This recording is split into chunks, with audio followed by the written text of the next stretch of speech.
Hey, everybody. It's Allie, and welcome to our Y&R Chat for Sunday, April 4th, 2021. The phrase of the week is Good Samaritan. A Good Samaritan has saved Faith's life and delivered her to the hospital where she meets her future husband, Moses Winters. Yay! Welcome, Moses. I am loving him already. First of all, I love that he is bringing Nate and Devon together, whether they like it or not. I love that Moses is grilling them about their messy love lives, sure to find out what happened there between them sooner rather than later. And Moses is very serious about his career as a doctor. He is already casing the hospital for hot girls. Moses is probably wondering if he might be able to partake in some hospital-caught sex someday, just like his mentor, Nate. Yes, I like this kid's style. I like the way he thinks. Oh, I laughed at the way that Nate was looking at Moses like, boy, are you hitting on my patient right now? That was so cute. But he also just seems like a very nice, very poised young man. I think he's going to make a great pair with new Faith. Oh, yes, that's right. New Faith. Faith has been recast. I guess I should have seen it coming, since we know that the actress is pursuing other series opportunities, and good luck to her, but I'm just so shocked. I almost didn't believe it. I didn't believe it. I felt like we were going in a very specific direction with Faith, with this actress in the role, but no, Olivia is out.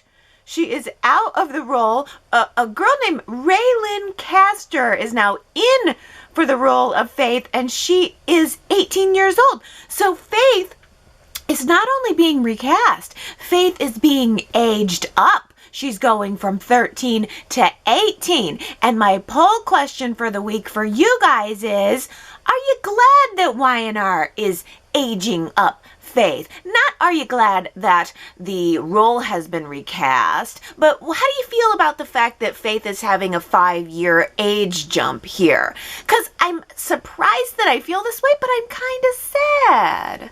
I was getting into it. I felt like, wow, we're actually getting this opportunity to explore an age group on the show that we normally don't.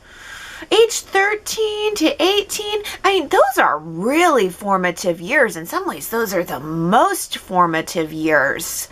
And if you're like me, a lot of soap opera fans pick up the show when they're in their teens, maybe home on summer vacation. I was 13 years old when I started watching Y&R, and so I was starting to feel like, wow, if done correctly, this could be a really great chance to tell more story about what it's like to be that age. And now, aging the character up to 18, it's a little bit of a jump. It feels like we were just digging into Faith's character for the first time. We were just getting there. And now we're skipping over a lot of things that could be unique, a lot of unique opportunities for storytelling. And instead, we are kind of plopping her right into the age age range where she might be involved in a more traditional young love romance kind of story, which is also great, but we have a lot of that. We've done that a lot. I was looking forward to something a little different here.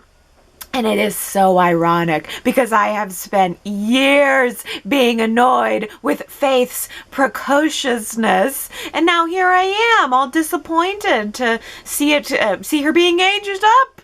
She's gonna be a young woman now. And also, yeah, I'm sad to see the actress go. I hope very good things for her. I mean, she really has been in the role of Faith for a long time. She's not the only actress to have played Faith, but she's the longest. She's had the longest stretch of playing the character, and it felt like that was just now starting to pay off. All those years of precocious little Faith now finally starting to pay off. And it feels like a little bit of a jump, a little bit of a skip. But I'm disappointed, but I'm going to give the new actress a chance, going to give the new aging up a chance, of course. Maybe it's a good sign. Maybe it means that Y&R is committed to developing the character. I mean, 3 months from now, we could all be goo goo gaga over Faith and Moses, and there will be some really phenomenal story evolution there, especially now that Faith has had a crash course, shall we say, of life experience. Seeing Faith in the hospital with Nick and Sharon at her bedside with the Cassie deathbed music playing in the background. Those tears and those fears were all too familiar. Oh, it was heartbreaking. Luckily, I knew it was going to be okay because I had heard about the recast prior to all of the hospital scenes, so I wasn't afraid that Faith was actually going to die. But still, all of the emotions were there, and especially through Nick and Sharon. Sharon could hardly even look at Mariah because the Cassie wound was so open and so raw in those days of uncertainty for her.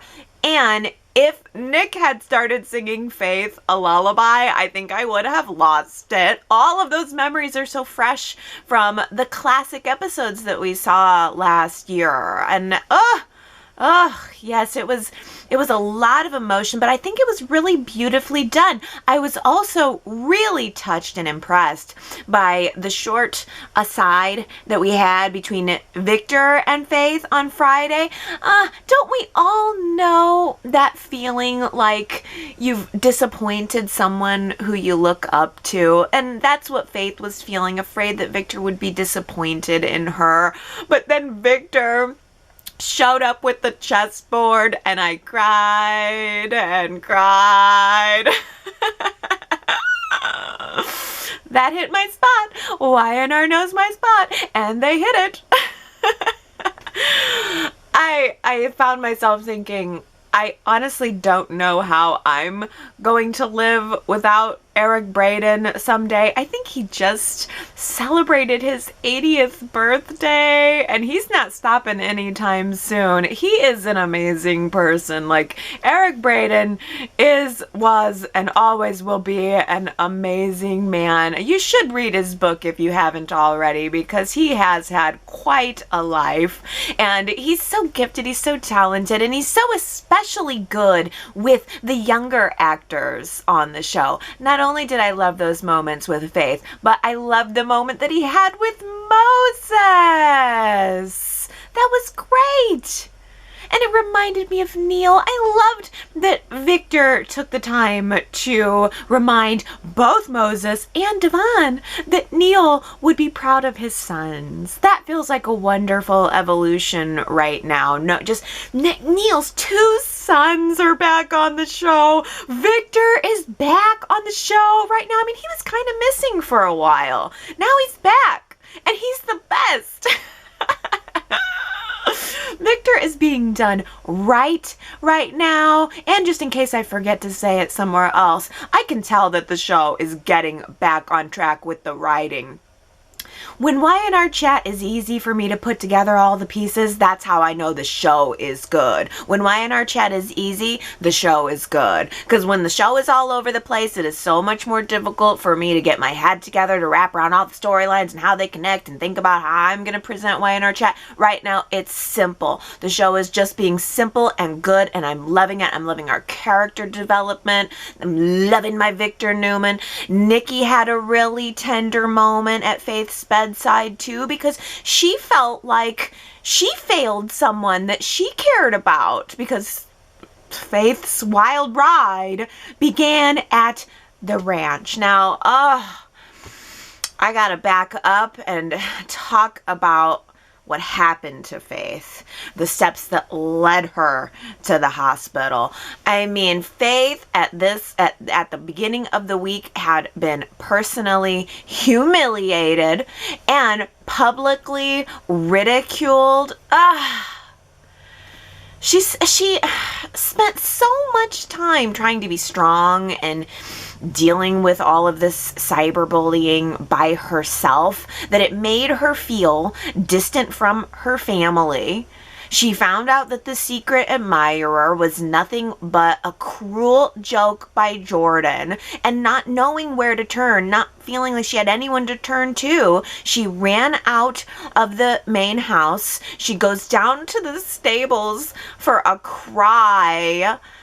And then when she's done with that, she steals a work truck off the ranch and goes for a high-speed drive, all with this bottle of vodka by her side, which still looked full to me. Did anyone else notice that the bottle of vodka looked full the whole time? So I had hopes that, maybe she took the vodka, but she didn't drink it. But I guess no, it doesn't take much when you weigh 99 pounds, I'm sure. So she did get drunk. She did lose control.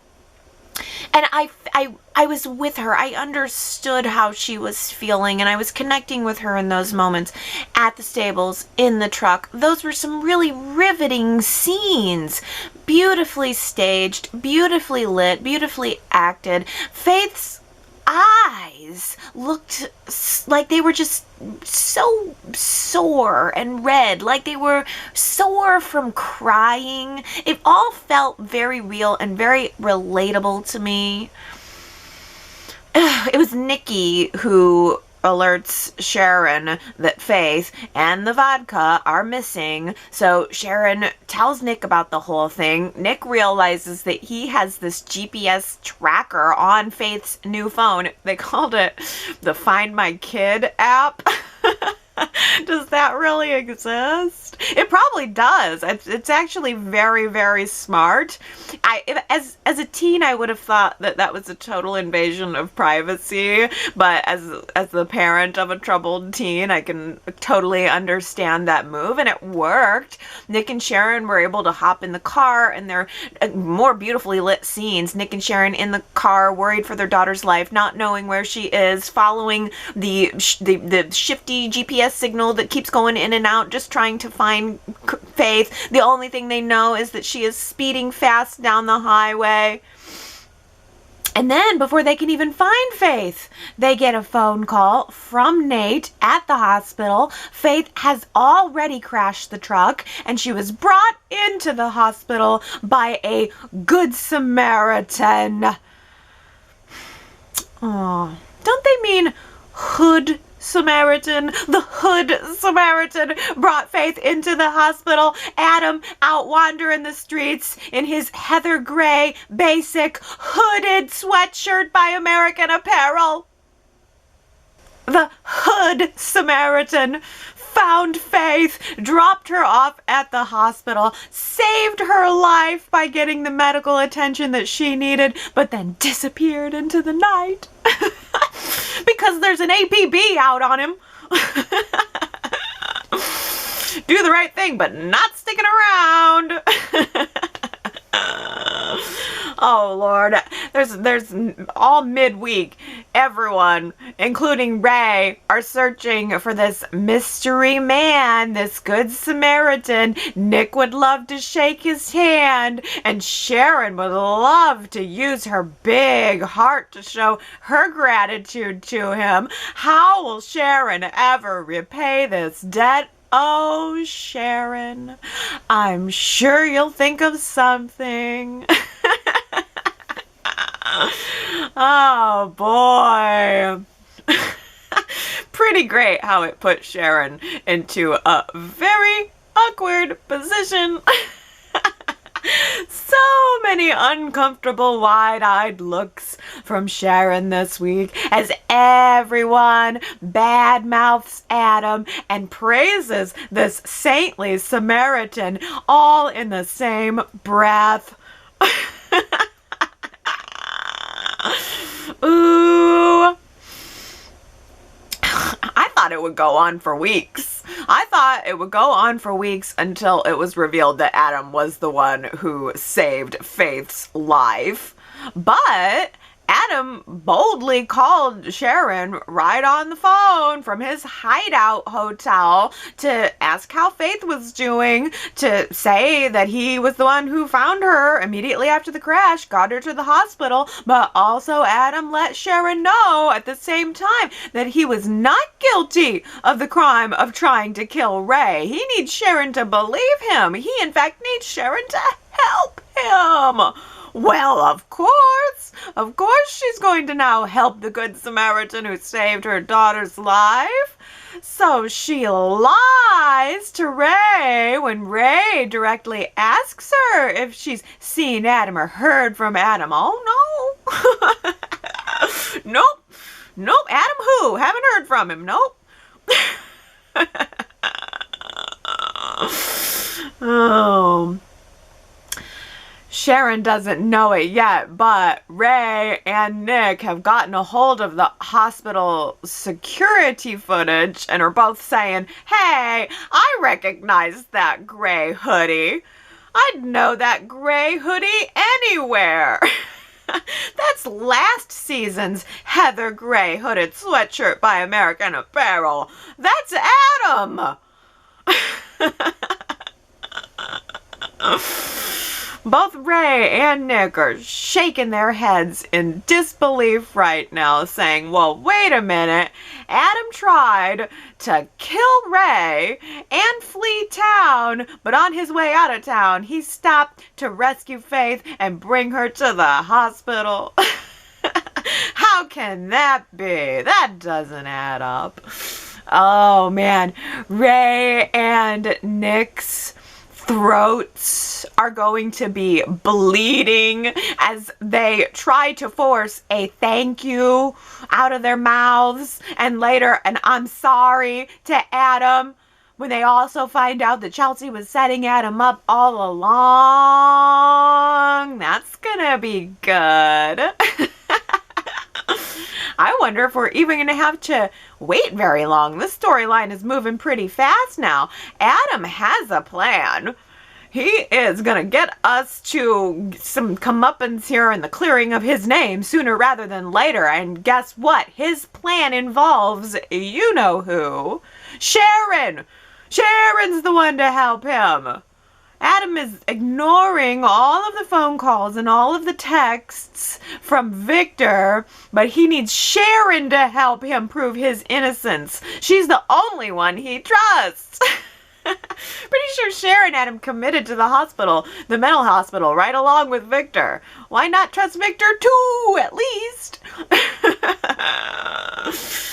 Oh my goodness, that preview for next week too. Sharon is meeting Adam at the lake house and he's asking Sharon to help him set a trap to get Chelsea. Well, how can Sharon say no to that? He's the Good Samaritan after all. Adam's the Good Samaritan and Chelsea's the evil schemer right now. Oh, Chelsea is super sorry that she dragged Chloe into a near murder. Oh, sorry about that. But if you want me to like make it up to you with some babysitting, oh, I'd be happy to do that. You want me to babysit your kids and then all's forgiven, okay? Chloe did not realize that Chelsea was poisoning Ray and trying to frame Adam for it. All Chloe thought was that she was sending some texts, planting some trinkets. She thought that maybe Chelsea was going to try to get Adam arrested on some burglary charges. Grand theft tchotchke. Chloe should have been way more mad than she is, but all's forgiven.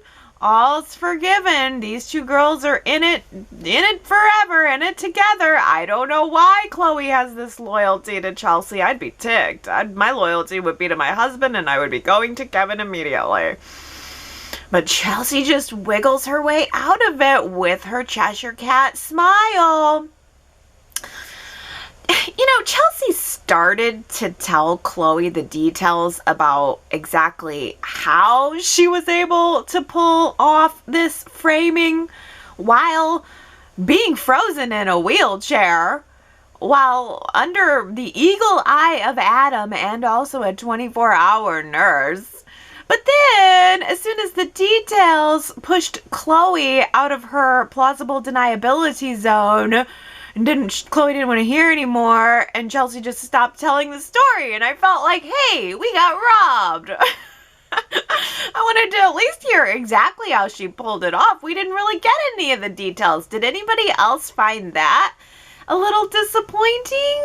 We had those details just put right in front of us and then yanked away. I wanted to hear Chelsea's complete story. Having Chloe cut her off was cutting the audience off who's been waiting for an answer on all of this. I don't know. That was a little bit of a letdown. I'm losing touch with Chelsea. I feel like I've said that more than once over the course of the past couple of years. I'm losing touch with Chelsea. Chloe asks Chelsea, well, hey, what about Connor and all of this? Connor has always been the thing that redeems and unites Chelsea and Adam. And in this instance, Chelsea just kind of shrugs it all off, what she's done to Connor's father, as if it's no big deal, as if it's all for the best. Connor will get over it. Dad's gone to prison forever, whatever. That could be a new tattoo for Chelsea. Dad's gone to prison for... Your dad's gone to... No, that's Connor's tattoo. Dad's gone to prison forever, whatever. Oh, I mean, Connor, as far as he knows, his mother's never was even in a wheelchair. Oh, man, what a mess. What a mess. And it's so unnecessary, too. Chelsea's revenge plan was such an overcorrection for such a minor thing, and most people are not feeling it. I'm not surprised at last week's poll results. I asked you if you were rooting against or for Chelsea's revenge plan, and the majority of you were rooting against Chelsea. It was 71% saying, no, I'm against it. 29% were for Chelsea's revenge plan. It's hard to be on board with Chelsea. I'm kind of guessing that 29% of you were on for the drama of the revenge plan and all that came from it. Of course, of course. I just keep thinking that it's just such an over-response to a kiss. Adam and Sharon kissed. And so Chelsea's response is to frame Adam for attempted murder? It's a little much. It's a little much. I can't help feeling that it's the over response to the kiss coupled with Chelsea's total lack of remorse for anything that this has done to Adam or Connor that makes her so much less relatable to me. It makes her so much less rootable for me. And it really makes me want to see her go down a peg. I want to see her taken down a peg, and I think that's what we're going to get. So in terms of the story, that's going to be fun too. We are definitely going to see Chelsea go down for this, or at least, you know, as down as anybody ever goes. But I am looking forward to seeing Chelsea get what's coming to her out of all of this. Both Chelsea and Chloe think that it's going to be smooth sailing from here on out. They think they've got this whole thing on lock, but they have no idea who they're dealing with. They didn't just strike at Adam. No. They're going to eventually have to deal with Victor, too. I was really surprised to hear Michael and Lauren addressing the bullying storyline. Michael had told Lauren what happened with Faith, and Lauren had this self-aware moment of her own shame, remembering the way that she treated Tracy and feeling all of the remorse from that, for the mistakes of youth. And it's too bad that we couldn't have found a way to work in a scene between Tracy and Faith and maybe connecting it in with Lauren. I think that would have really brought the whole thing home. But you know what? I'm glad for what we got. Michael connected it back to Jamie, the first cyberbullying storyline that Y&R did. This sweet kid named Jamie who got bullied by Fen and Summer. And Michael gave us an update on Jamie. He's apparently an attorney now. I think that's a great success story, and I'm wondering if maybe that was Y&R's way of saying, hey, it gets better. Or if not, maybe Jamie will come back for revenge. I don't know. But I liked that we connected that back to a couple different versions of bullying that have taken place on the show over the years. The question I'm left with is, will Jordan ever be punished?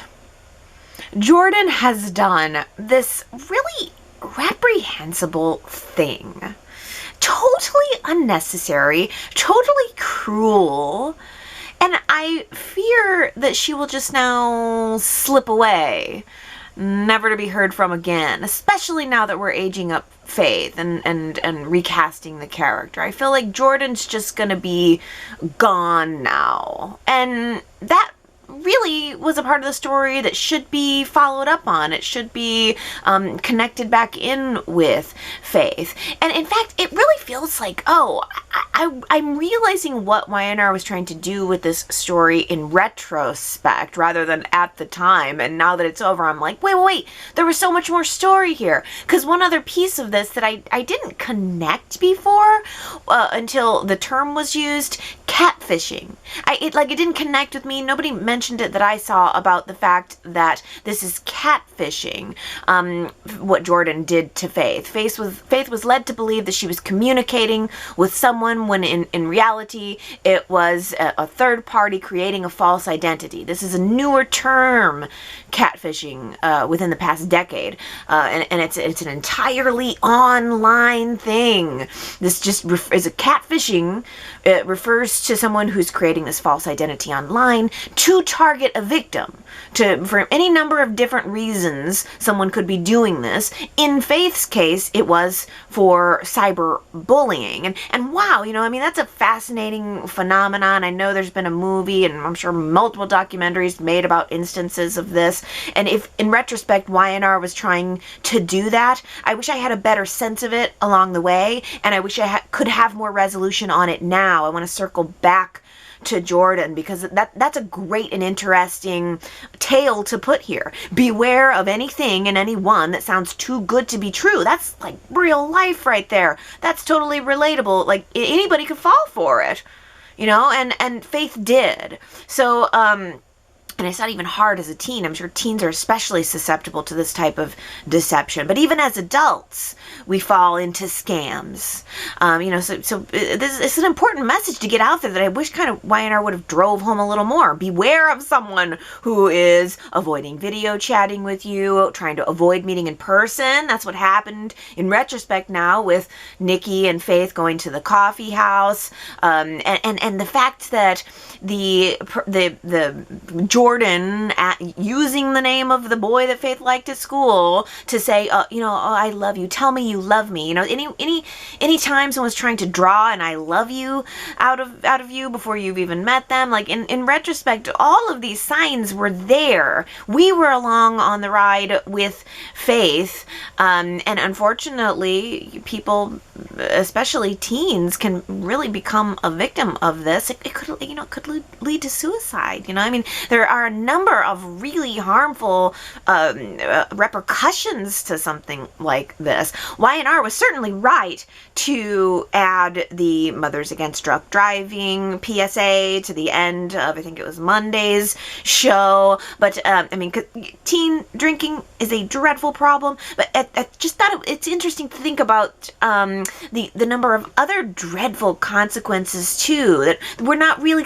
I fear that we're not really going to see any kind of aftermath of all of this. I'm sure a lot of this happens to teens. This is part of their world. This is again why I think that age range of 13 to 18 could be really interesting to dig into. This is their world that I'm too old for, I'm too out of touch with, but that I would be interested in hearing a story about. You know, this happens to kids, and it makes them feel increasingly isolated and alone, and again, I mean, it might make a teen consider suicide or commit suicide. And wouldn't that have been an interesting thing to connect into Tracy, who we also saw in the classic episodes had a suicide attempt? I mean, if Y&R would have thought to, and maybe they will plan down the road, think to connect Tracy and Faith in together.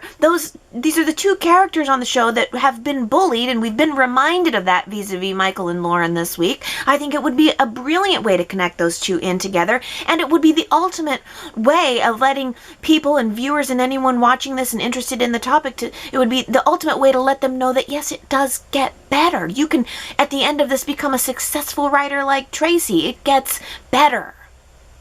Yes, even if the bully doesn't get caught, that there's still a positive outcome at the end of something like this, even if we never see another thing with Jordan, because a lot of times bad people go unpunished. But to have a boosting of Faith's confidence out of this would be fantastic, I think. Yes, I'm very interested. But at the same time, I am also ready to just skip the rest of today, and I'm ready to skip as many days next week as necessary to get me to the part where I'm watching Ashland Locke ask Kyle, "Did you sleep with my wife?"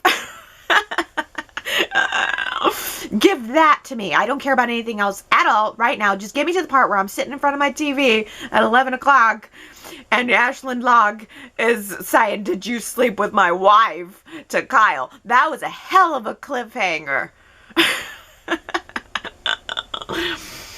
That was a real Robert De Niro Raging Bull moment right there.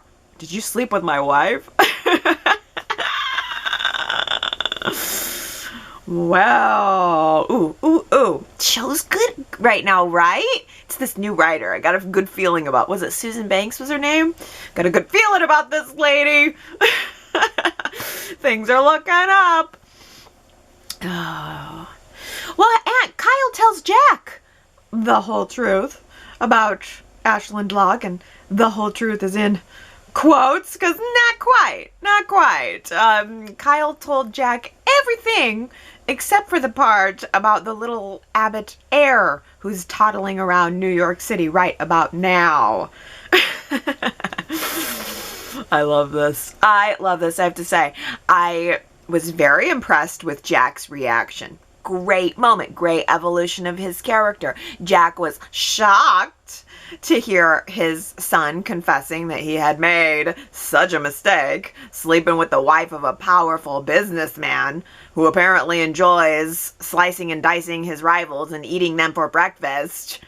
Much has been made about how ruthless Ashland Locke is. But at the same time, Jack kept himself so totally in check. Jack knows himself. He knows his own history. He admitted his own questionable judgment when it comes to women and everything else. Jack was totally self-aware. He didn't judge Kyle. He identified with it, and I thought that was great. The moment that Jack understood the situation, or at least he understood it in part, the amount of information he was given, Jack stepped up. As soon as he heard Kyle's story, Jack stepped up. He offered to take on all of the contact with Ashland Locke on his own. He was offering to stand right in the line of fire to help his son out of it. That's what you do for your child, right? And I wonder if we're going to see Kyle deciding that it's okay. He was willing to step in the line of fire to help his son. Ooh, so good. Generational good. And even though Kyle did come to the realization that he wants to be the one to fight his own battles, and he is going to have a battle. We saw a preview of that for next week. I love that Jack is involved. I think this was a great, bold move. It gives Jack a reason to fight. Yes, it gives Jack a reason to jump in on all of this, to use all of the tricks that he's learned. Spending a lifetime. Jack has spent a lifetime dealing with Victor, but now Jack is going to use those skills against a new rival who is not Victor. But at the same time, I'm starting to think that maybe Jack and Victor are going to be teaming up to deal with Ashland Locke and his bad side. Wouldn't that be great, seeing Jack and Victor on the same side battling against Ashland? Especially if Ashland is going to be retaining a seat on the board of the Cyaxaries company, whoever ends up owning it. I mean, that means that Ashland Locke is not going away anytime soon. He is a force that will have to be reckoned with, and I'm glad. Will Ashland Locke want to sell his company to a man who's wanted for attempted murder?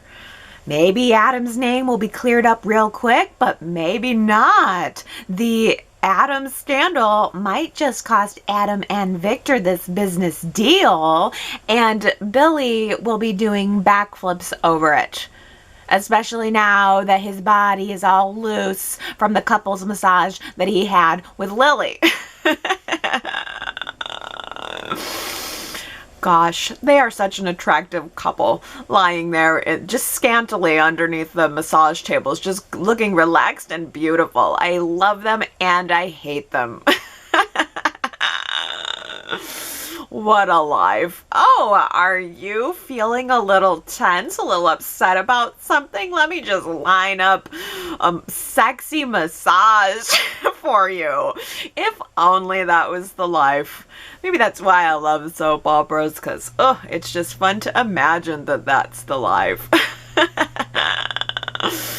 Oh, Lily's gorgeous. She is trying her best to rein in her man. She is trying her best to keep him from focusing too much on the business deal that they lost and the powerful weapon that their rival has gained.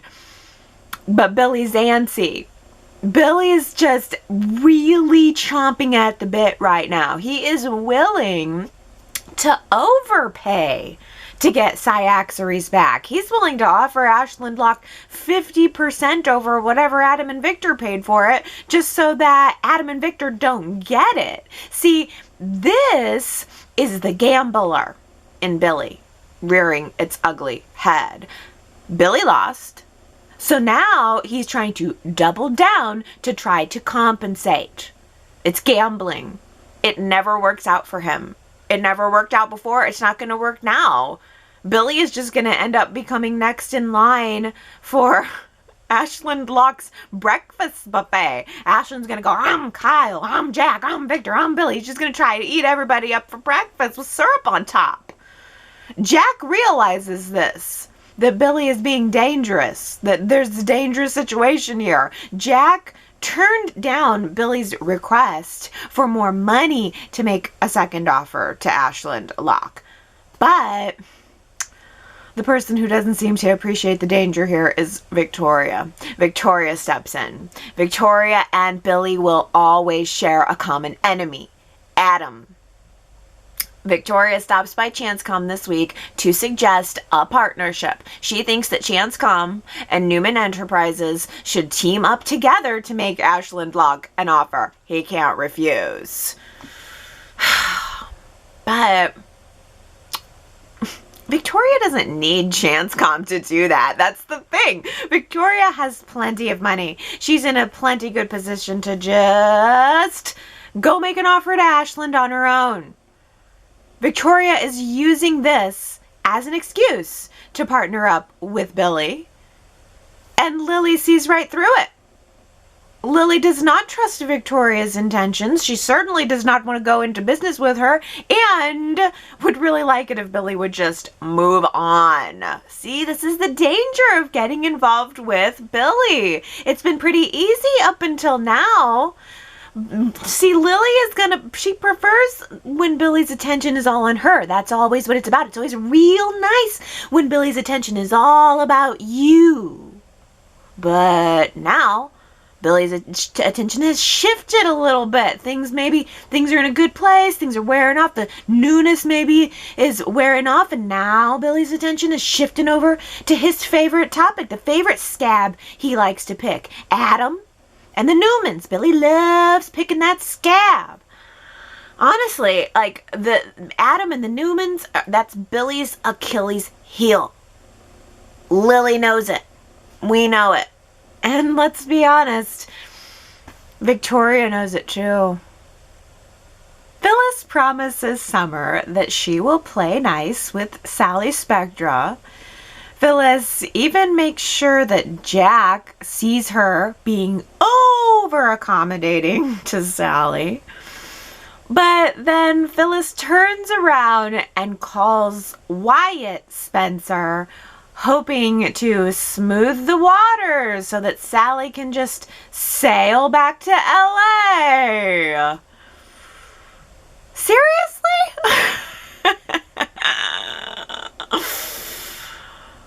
Wyatt Spencer has got to be tired of fielding these phone calls from Genoa City about Sally Spectra. Wyatt is going to start blocking the Genoa City area code. Stop calling me. She's your problem now.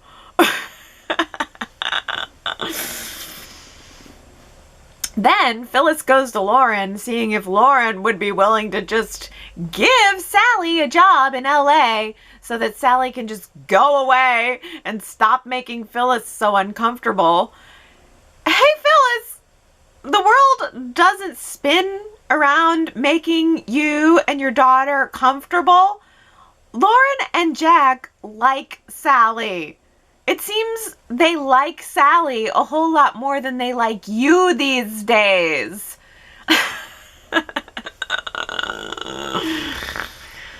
Oh, but hey, a little bit of promising something on the horizon. It seems like enough has gone on behind Jack's back these days to cause his eyebrow to raise up just a little bit, because Lauren tells Jack that Phyllis is trying to have Sally transferred out of town.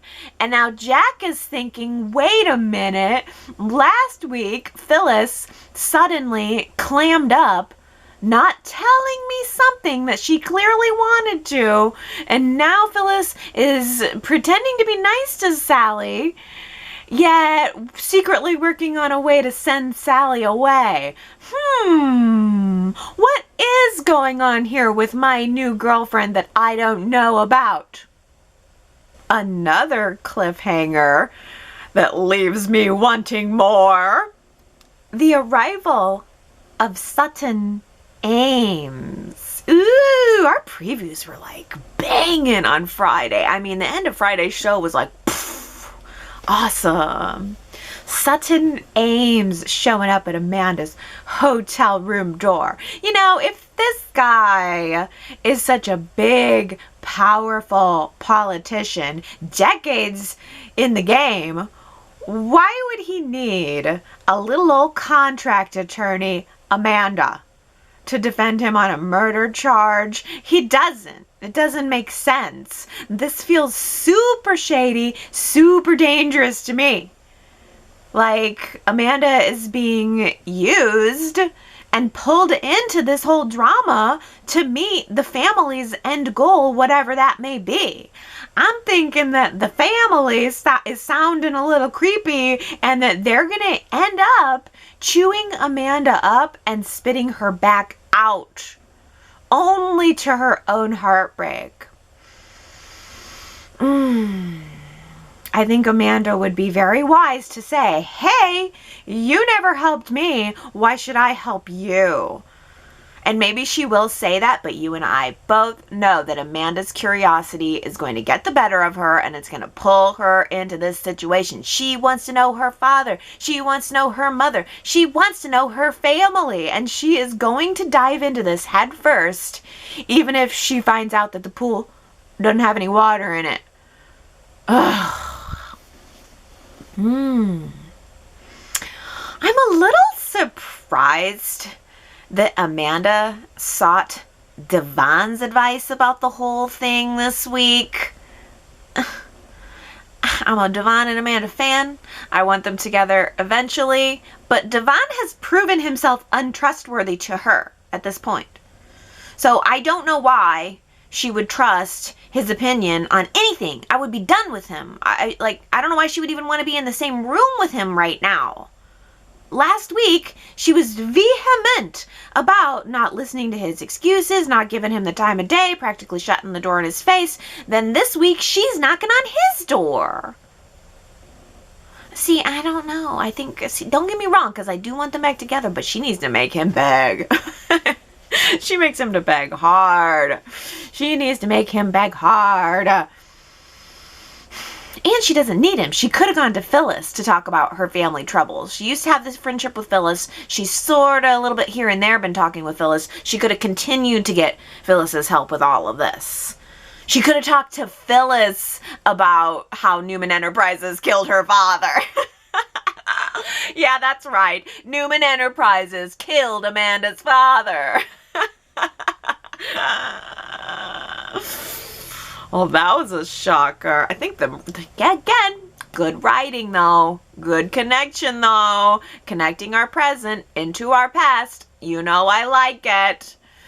I don't exactly know how this is all going to connect back to Victor, but Amanda said that her father, Richard, worked for Newman Enterprises back in the day, long before Neil would have been there. Her father, Richard, discovered that someone there was bending the rules. Gasp! Bending the rules? And so then he just turned up dead. So these rules must have been real bent, because then suddenly Amanda's father dead. Sorry. But apparently Newman Enterprises was also contributing heavily to Amanda's grandfather, Sutton's political campaign. So that's that. I don't know how, what, when, where, why. We're going to get there. Hopefully it's good. But what I did like about Devon's involvement here was that he was the only one telling Amanda that maybe she should not get too involved with all of this. Devon seemed to immediately suss that Amanda could be being used here and that it might not lead to the happy family reunion that she is desperately hoping for. Devon knows what it's like to want to give your inner child the family that it's always wanted. But for Amanda, the pursuit of this could be very emotionally dangerous for her, and what worries me on top of it all is that it could also be physically dangerous for her. Still, Abby's surrogacy story just doesn't sit well with me. I'm struggling with this week after week. First of all, are we ever going to get a presumed dead update about Chance? Or are we just going to pretend forever that Y&R didn't can the actor mid-storyline? Like, are we just gonna wait around until Mariah is officially pregnant and then break Abby's heart to tell her that her husband is presumed dead? I'm tired of pretending. Get there. Figure out what we're doing with Chance. What are we doing about Chance? Second, all of this bending over backwards to make Abby's dreams come true is starting to make me dislike Abby, and I don't want to dislike Abby. She's coming off as so spoiled to me right now. Like, okay, everybody, line up and make me a baby. And yeah, Nina, let's write a screenplay about me in the process. Ugh.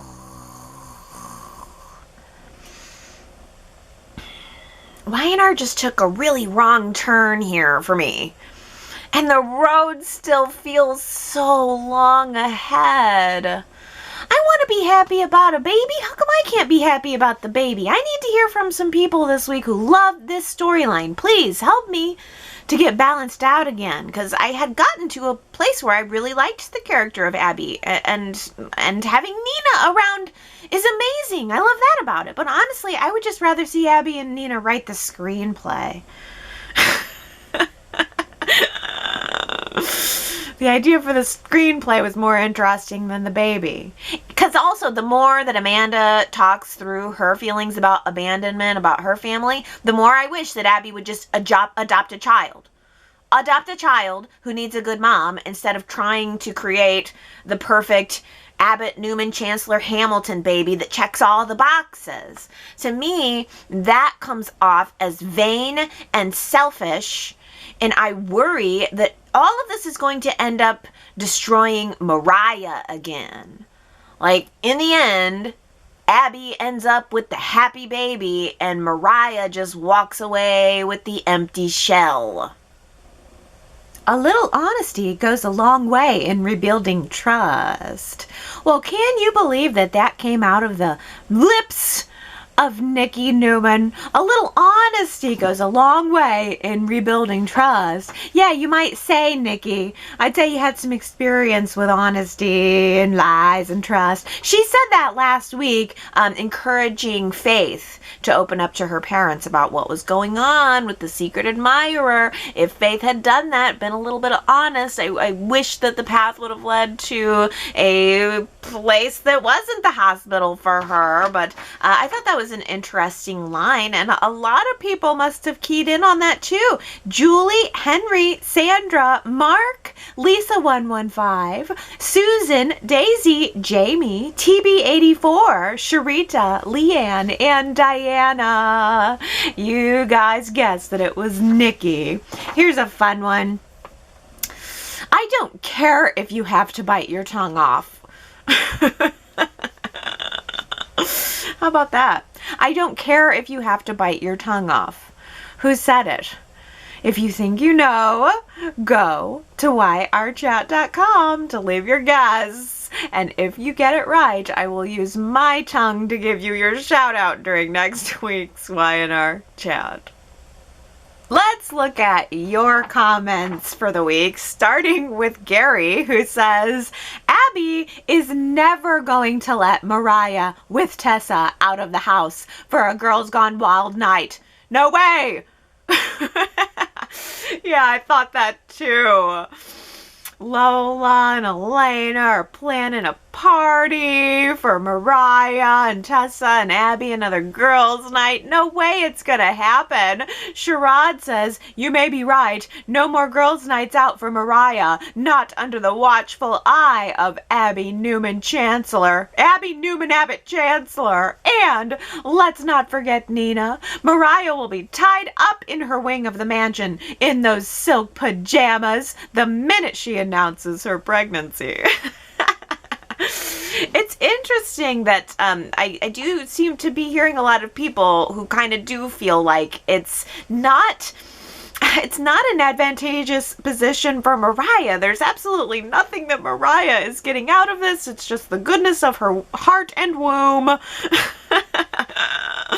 all for the friendship of Abby, I guess. It does feel strangely needy, maybe, from Mariah's part. I want to know what Mariah really is getting out of this. What is this doing for her? How is this helping her evolve? Certainly, doing a good thing, doing a right thing is its own reward. She's not doing it because she expects to get anything out of it.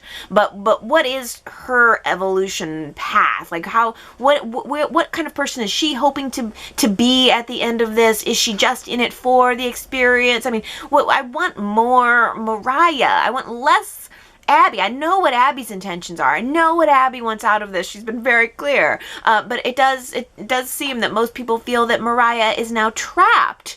Most people that I've heard from, anyway, are kind of getting this sense that Mariah is trapped into this situation. There's no way out. I mean, she's even living with Abby at this point. So it seems it's not coming off real well to the majority of Y&R chatters, or the vocal Y&R chatters. If you're liking this scenario, I want to hear from you this week. Please tell me why you're impressed with Mariah's decision. That you like this for her. If you're really feeling this, excited about the baby, please let me know. Maybe a lot of people like the scenario that it has created because it's going to be a springboard for the drama. Much in the same way that it's like, yeah, we know Chelsea has done a really bad thing in framing Adam, but it did create a springboard for some drama. The drama with Adam and Chelsea framing him is all kind of a physical story. It's like, ooh, physical drama. What's going on here with Mariah and Abby? There's it's sort of so emotionally sticky that I think that's more of an emotional tale. It's not action-packed storyline. It's just going to be the emotions of the people involved, and it seems that the majority of people I've heard from are predicting heartbreak for Mariah as the main emotion that's going to come out of this. I don't know. Well, Daisy says, I can feel it. It's going to happen. Not really. But I hope that Elena and Devon get back together. And then the best thing to happen would be Elena finding out she's pregnant. But then realizes she doesn't know who the father is. I would hope it turns out to be Devon's. I wonder what he'd do at that point. But sadly, an oldie but goodie, I bet if Elena does find out she's pregnant, it would turn out to be Nate's. And she doesn't know how to tell Devon the truth. I skipped over a little bit of talking about Elena's dialogue that she had with Lola on Friday, so I'm glad you brought this up, Daisy. To me, it was sort of like, what are we digging into this for? Nothing's happening. Elena's just right back to whining about which boy she likes better, Devon or Nate. But maybe you're right, Daisy, that what we're getting here is the dialogue that's the precursor to Elena finding out that she's pregnant, because Lola was asking Elena, hey, how would you feel about the fact that Mariah is going to be carrying Devon's baby? And Elena was very quick to say, no, this is not Devon's baby, this is Abby and Chance's baby. I don't feel that way. So maybe you're right. I didn't cue into that, but I think you might be right. And then again, on the flip side of it, I feel like we've been predicting that either Amanda or Elena would be pregnant sooner or later, and it didn't happen last time. I mean, these people have been sleeping together and all around and all up in it. They've been twisting and turning all up the sheets and the floor and the fuzzy blanket and everything, and we didn't get any pregnancies out of it. So I think there's a part of me that's keeping my predictions about that reserved, but it could be the time. And then we had the interaction with Elena and Nate, and he's telling her, look, I like you, but I don't think I could be in a relationship with you anymore. I don't trust you. So maybe that is setting up Elena's future turmoil here. I'm now pregnant. Here's what my life is now going to be about. Who is the father? Who will I be on this journey with? Is it somebody like Nate who I work well with? I would be a great co-parent with Nate. We work well together at the hospital. We would certainly work well together in raising the child. Or would it be Devon, who is clearly the man that I share the passion and the love and the desire to be with? So I don't know. I don't know, but you may have hit it. We may be closer than we think to the pregnancy. Hey, speaking of that too, do you think that Lola's just going to be recast? I'm wondering when we're going to get there. I didn't really talk about Lola very much either. She had a short scene with Ray, and she had a short scene with Elena. Again, Lola is there for exposition. She's there to draw the story out of the other characters. She has no story of her own. I'm sure that the things we're seeing on screen right now are probably existing as Sasha was out auditioning for her role, her brand new amazing role, Supergirl. But I think if Faith is not able to balance a primetime series with Y&R, I'm guessing that Sasha will not be able to balance a full feature film role with Y&R. So I'm predicting Lola will go. Will Lola be recast, or will she just disappear? That's a question.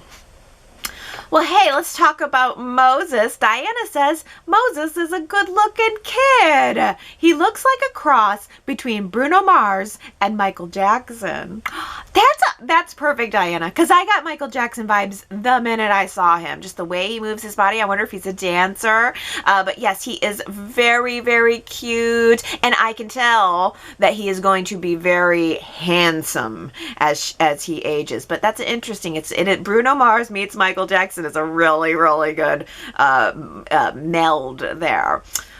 Victoria says, as another chatter said, Moses is attractive and adorable. I can't wait to see this character's personality.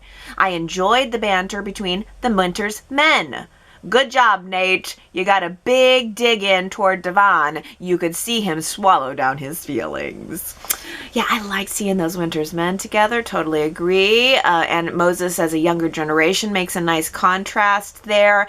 Moses will see that his heroes have faltered. Because right now it's like, wow, Devon in the music industry. Wow, Nate's a successful doctor. But he's going to realize that both of his heroes have had some downfalls. And he's going to slowly uncover the dirt that went on between them. And I like that. I also liked that, you're right, Victoria, Nate got in a little bit of a dig at Devon when he said to him, I just want to show Moses that he could be a good doctor no matter what he has to overcome. It was a little bit of a, yeah, I'm being a good doctor despite the fact that you took away my dream. Is Y&R finally getting to that?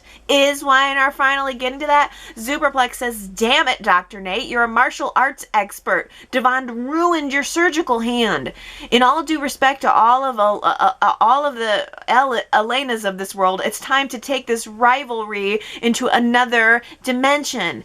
Yes, Superplex, yes, the rivalry between Nate and Devon would have been so much better served if it was less about Elena and more about the loss of Nate's career. That this was his whole passion and whole drive for his life. Like, that's a reason to fight.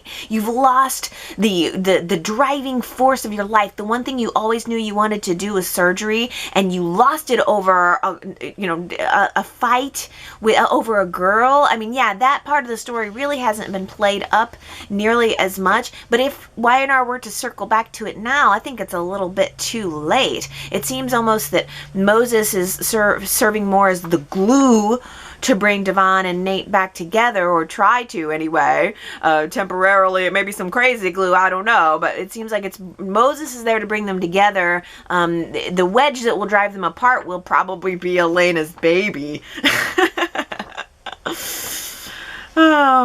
Astra says, Moses and Faith were so cute. It's a shame that this actress has been portraying the brunt of what the character has been through these last few months and can't enjoy a young love storyline. I understand the aesthetics of it because I'm guessing Moses is supposed to be like 15, 16, and Faith is still only 13 with this actress portraying her. Oh, that's interesting, Astra. So you would put Moses at 15, 16. You're probably right. I guess I assumed that he was going to be 18, or maybe 17, because the girl Raylan Castor, who is now going to be playing Faith, she's 18. But then again, I mean, the character can play younger, older, who knows? But I guess I was imagining they would be a little bit older on the scale. But Moses did say he was going to be going to which school? Walnut Grove. Best prep school in the country, right on off to med school after that.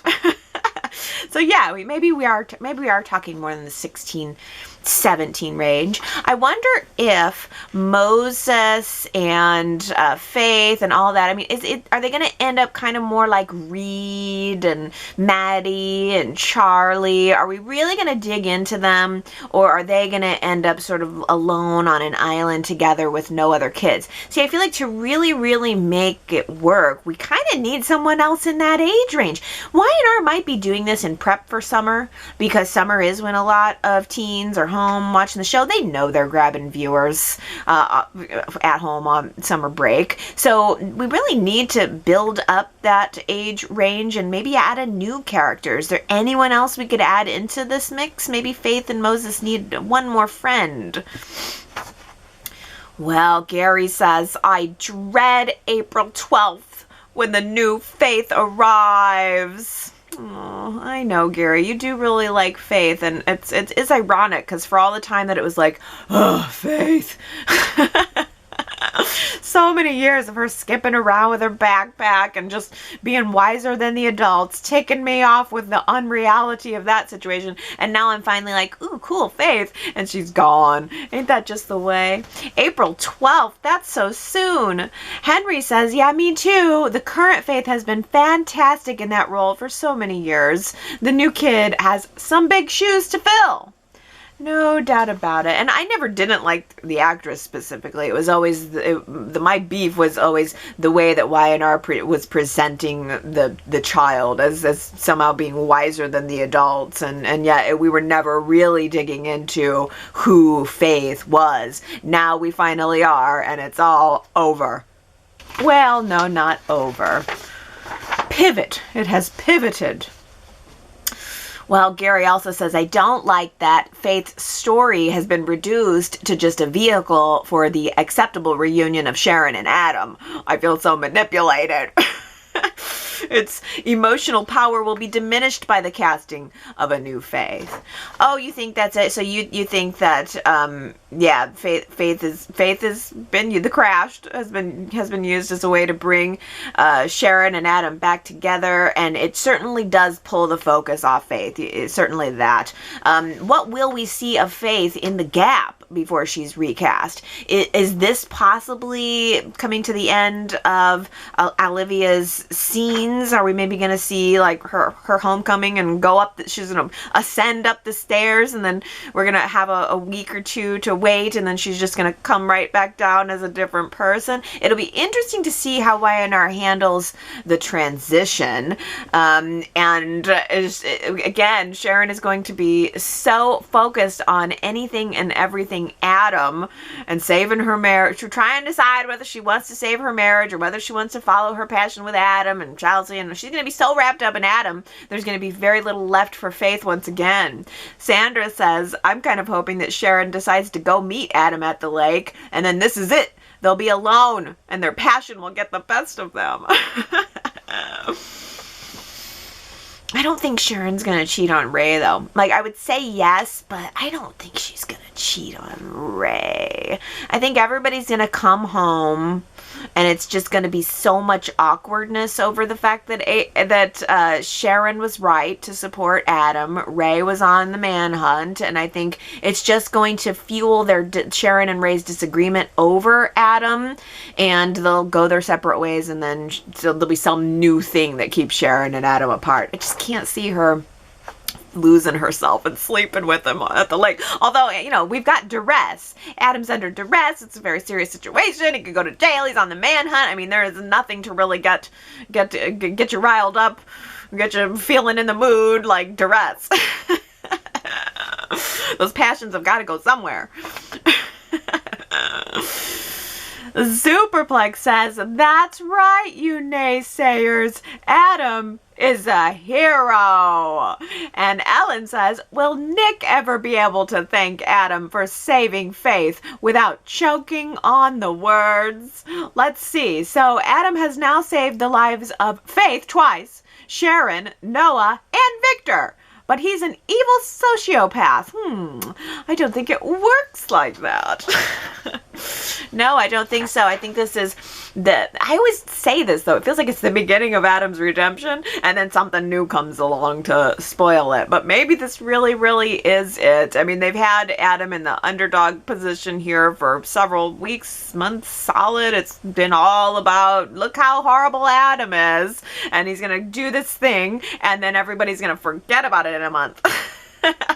Nobody's going to be thanking Adam for saving Faith or anybody else in a month. That you can bet on. I think Adam's going to come right back, and we're going to jump right into his rivalry with Billy and everything that they're going to have to do with Ashland Locke. And maybe that's I'm looking forward to that. That's the part of the story that I think I'm interested in. I want to see Adam, yes, I want to get out from under the Adam is a bad guy storyline. I want to see him running his business with Victor and against Ashland Locke. I want to see Adam using his intelligence. I like smart shark Adam, as opposed to just everything to do with Sharon. But Daisy says, I hope that Ray will start acting like a detective and hopefully, with Paul's help, start a true investigation. I didn't think of that, but this would have been a great way to fold Paul in, and Y&R won't do it. Has anybody heard an update about Doug Davidson? I know that he was very upset to have pretty much been written off. No, not getting any new scripts, nothing. And that was weeks ago. So this would have been a great opportunity to bring Paul in, and Y&R just chose not to do it. I don't know. Is there going to be a whole proper investigation? I doubt it. I feel like the storyline is moving so fast that it will surely be resolved quickly.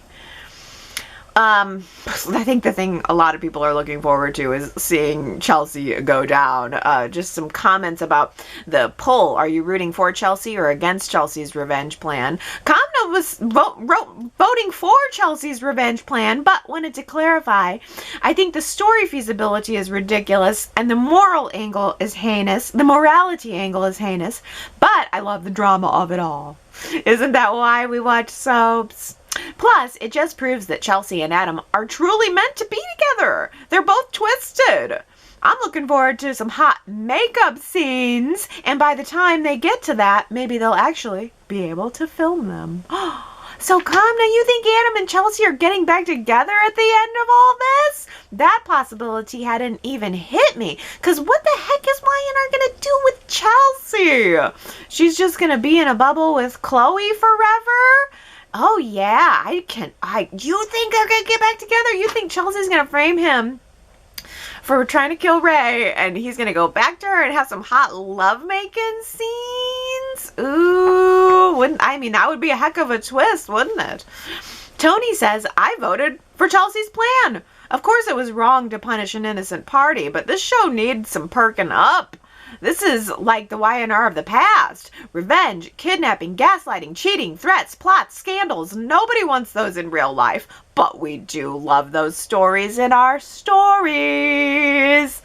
No doubt about it. Is this feeling more like Y&R of the past? Revenge, kidnapping, gaslighting, cheating, threats, plots, scandals. Yeah. Good point.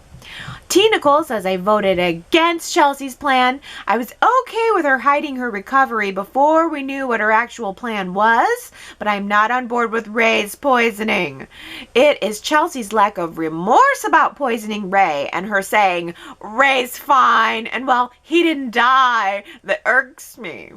The punishment she has in mind for Adam does not fit the crime of kissing Sharon.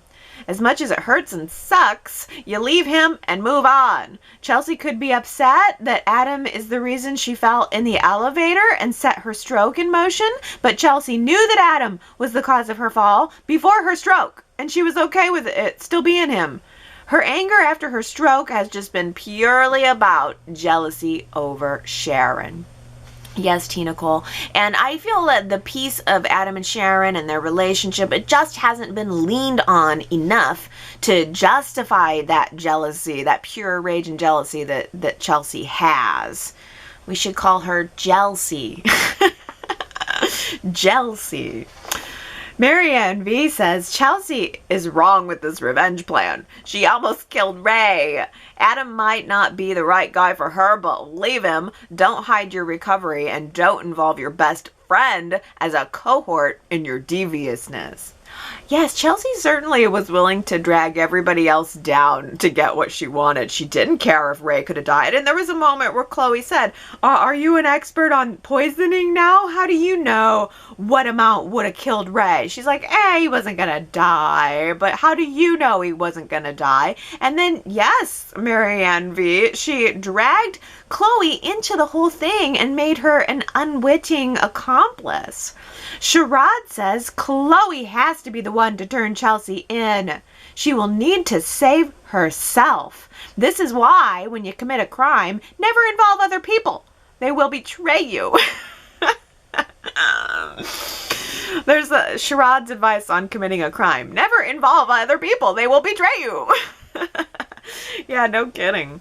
No kidding. I mean, the more people you involve, the more you hire your own risk. And maybe that's why Chelsea didn't tell Chloe that she was involved, but that's so sneaky and so underhanded. And like, why does Chloe even want to be friends with Chelsea at this point, or at any point? I don't know. Why would Chelsea want to be friends with Chloe? Maybe they're the real love story here. They're the two that belong together. Oh, Sharita says, if Adam goes down for something, I want it to be one of his real crimes. Additionally, I want Chloe to sing like a canary and think about her husband and family. Believe me, Chelsea will give up Chloe in a heartbeat.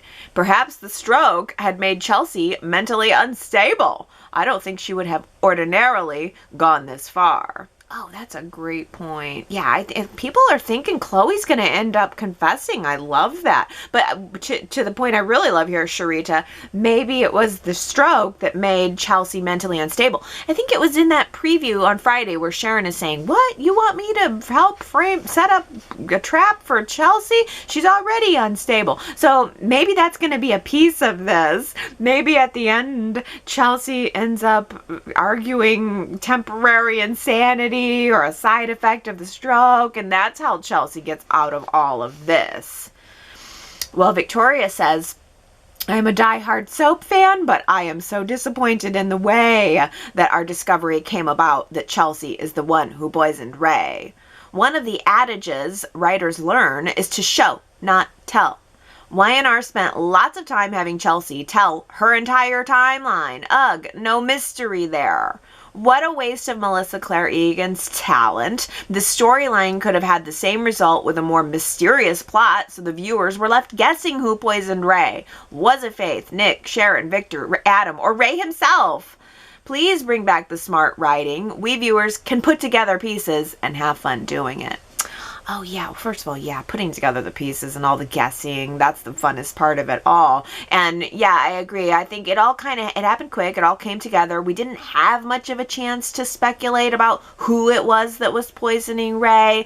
Chelsea revealed herself rather quickly. And also, you didn't like that she took the time to give her, like a villain monologue. Like, here's how I did it. You didn't like that at all. I felt like it wasn't enough. I at least wanted to know exactly how she did it. But yeah, I agree. Everything about Chelsea's piece of this falls flat. And then now that I think about it, they're probably just going to write it away, explain it away as Chelsea having a mental issue. Superplex says, I like my theory that Chelsea's paralysis was psychosomatic.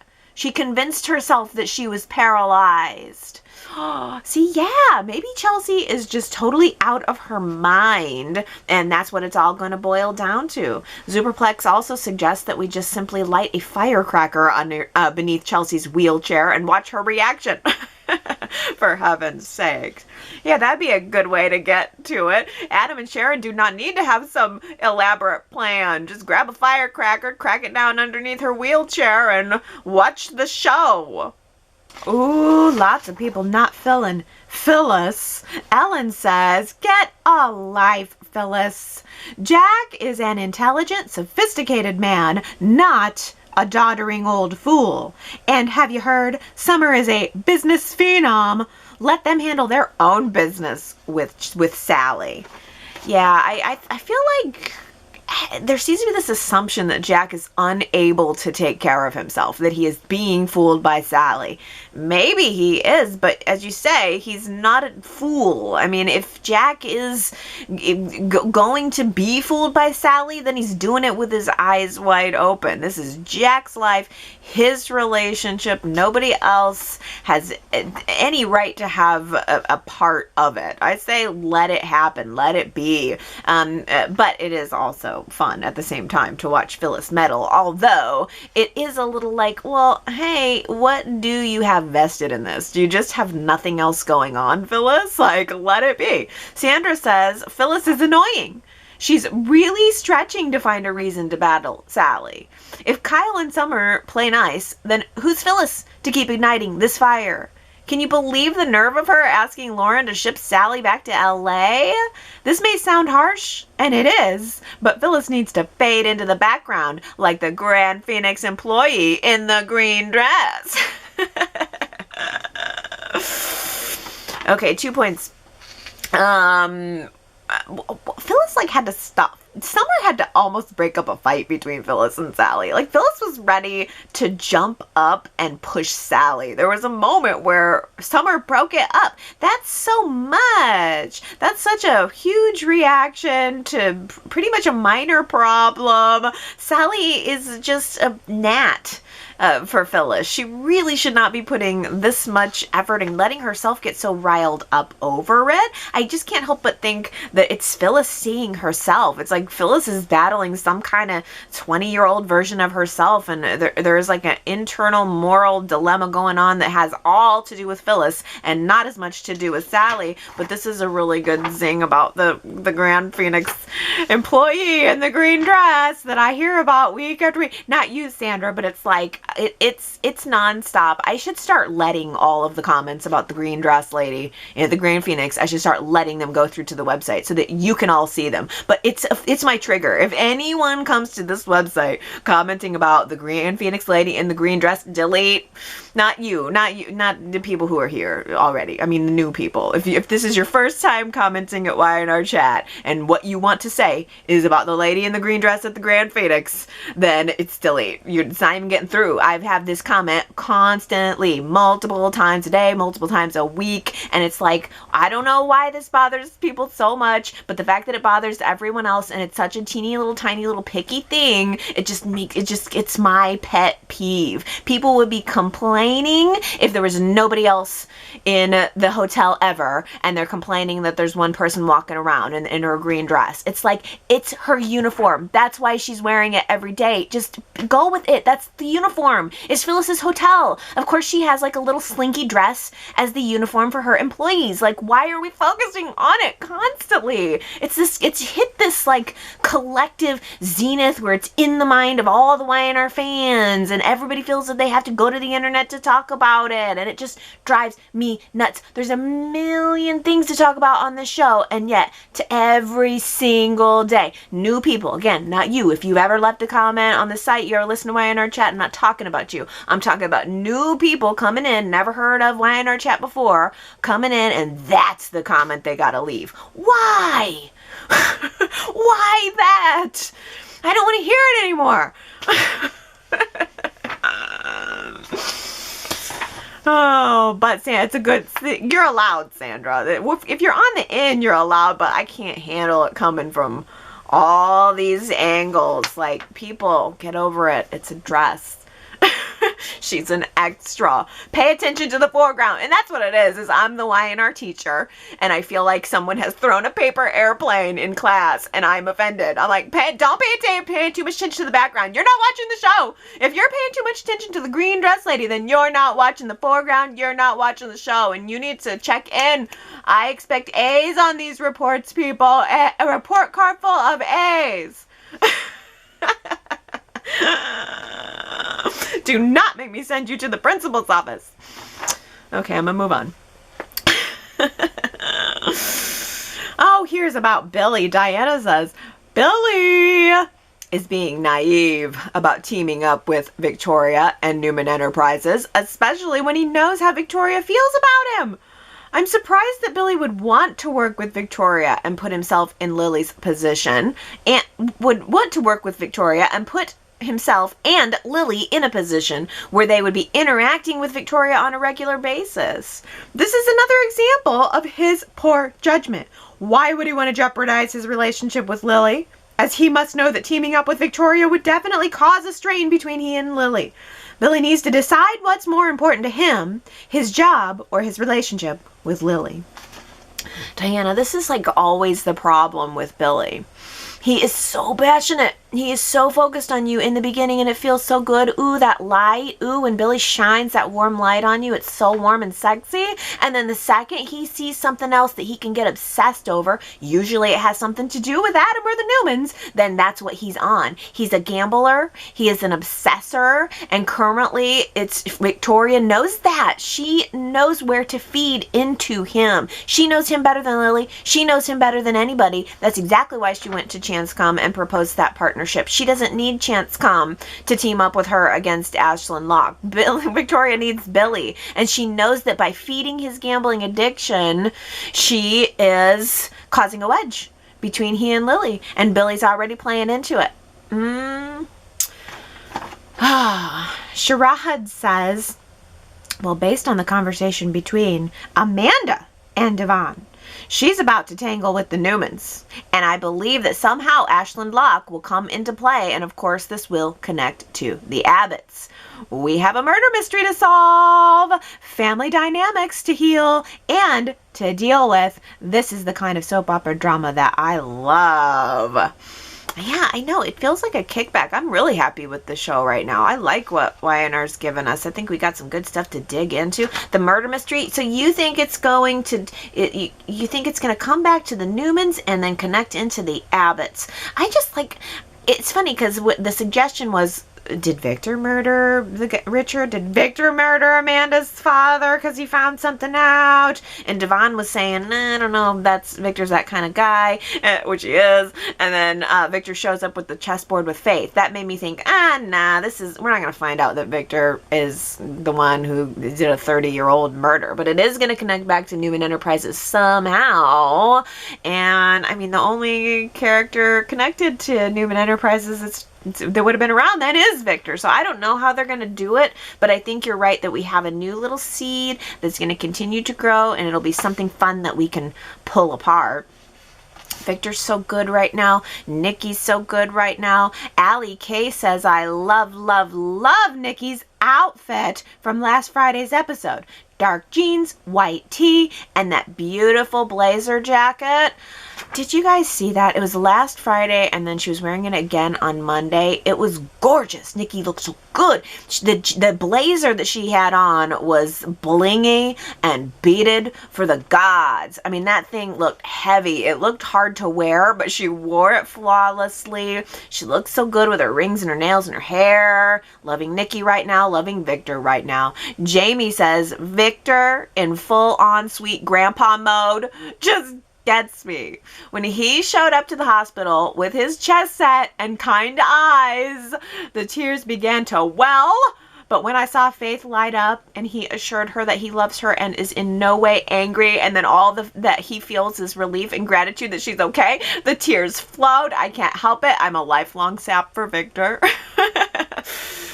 Same, Jamie. Same. Yeah, and he didn't belabor the point either, too. It was clear that Faith felt self-conscious, like, oh my God, I disappointed my grandfather.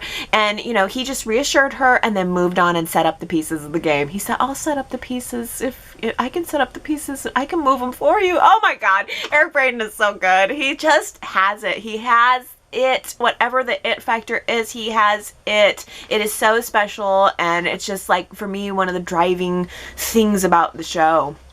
Gosh, Tony says, what if they replaced Eric Braeden with Sean Penn or Kevin Bacon? Great actors, but not Victor Newman. Okay, so Tony, oh my gosh, I've never thought about this. So thank you. You're giving me something new to think about that I've never thought about before. So this is fun.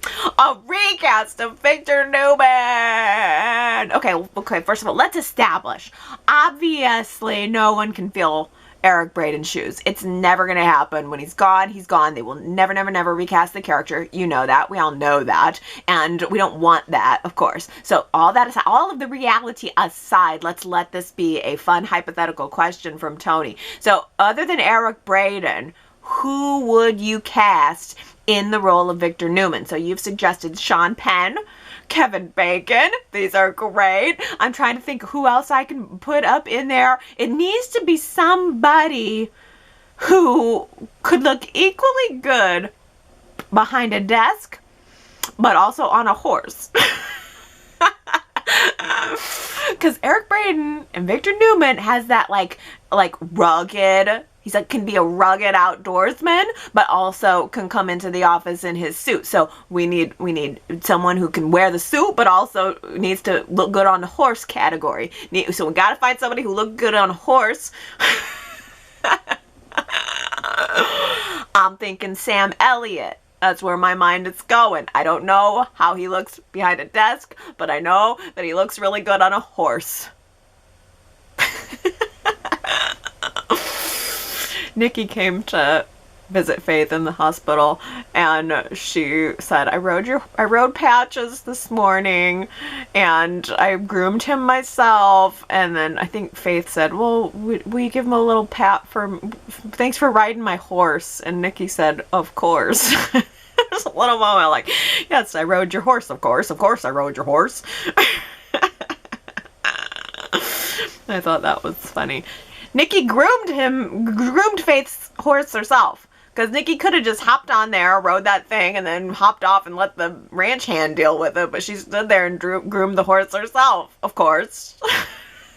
I also think that Nikki would look good with Sam Elliott as a husband. What's he doing? For all I know, he's got some scandal going on right now and everyone hates him. So I don't know. I'm purely just going on horse.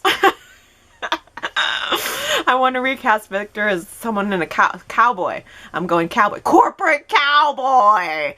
Yeah! How the West was won. Pew pew! Yeah, I like it. The young and the westless. Okay, alright, enough. I'm done. Why don't you come tell me what you think? As long as it's about anything other than the green dress girl at Grand Phoenix. You get one, okay? If you're already in the club, you get one. Don't test me. But if you're on the outside, I don't want to hear it. Talk about something else. YRChat.com is the website. It's a lot of fun there. You should definitely go and join in. Give your opinions. Respond to other people. You can chat with other people throughout the week. It's a good way to get your Y&R fix and your Y&R chat fix in before Sunday rolls around. But if you cannot do that, come back next Sunday. I will be here to recap and re-chat with y'all about it. I hope you all have a very happy Easter, happy Sunday, and I'll see you next time.